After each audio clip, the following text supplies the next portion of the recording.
Just Assistant Chief Robert Lipp wanted to chat with you all a little bit about what our new roles here are in fire administration and what we're looking forward to accomplishing. That I am the new Assistant Chief in charge of technical operations. With technical operations, that includes the training division, all of special operations, as well as FEMA's Urban Search and Rescue California Task Force 4 that I will continue to oversee. I'm very excited to be up here and to take on these new roles and responsibilities.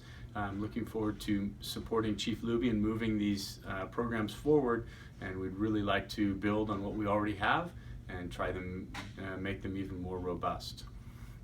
One of the things that comes up oftentimes, how can people become more involved in these programs? And really the first thing is to figure out what, if any, of the areas you have a passion for, whether it be urban search and rescue or hazmat, water rescue, any of these areas that you have a particular interest. Of course, we're always looking for subject matter experts and trainers. We really need people who will become engaged in the process and help their fellow firefighters learn more and become better at the craft. Many of you are interested in how you can become more involved in the technical operations, and my recommendation, the first step would be to find out more about each of those individual areas and develop a passion. Find out what it is that you are really have an interest for, and you can do that by having conversations, taking part in trainings, and learning from the people who are in any of those fields. Whether it be someone who's relatively new into it or someone who is nearing retirement, who's been involved for quite some time.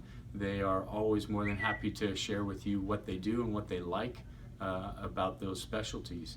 And then of course, if you prefer, you're welcome to contact me directly and we can talk about the different special operations fields and what the expectations are to be able to perform adequately in those and to add to the programs.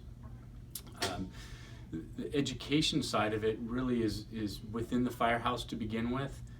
There's so much to learn about all of these areas, and you can learn from the people that you work with, you can learn from the program managers, you can learn from going to classes, whether they be within the fire department or other fire departments, or even just researching these special areas online and finding out what they do and what areas you have, what expertise or interests you have that you could apply directly to those special ops areas. Another key component of becoming involved in special operations is your own professional development.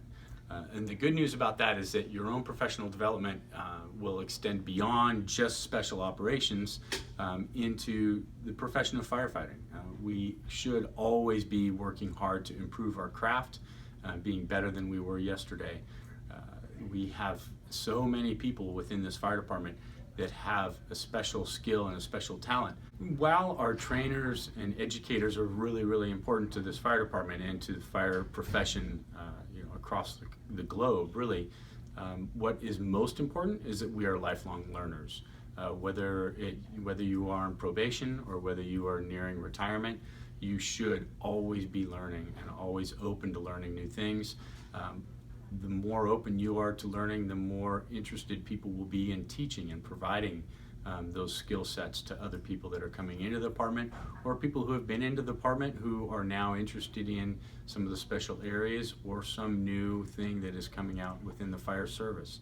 So please always be open to learning and be open to being a teacher when you can identify an area where you think you have an expertise and you feel like you have something to share.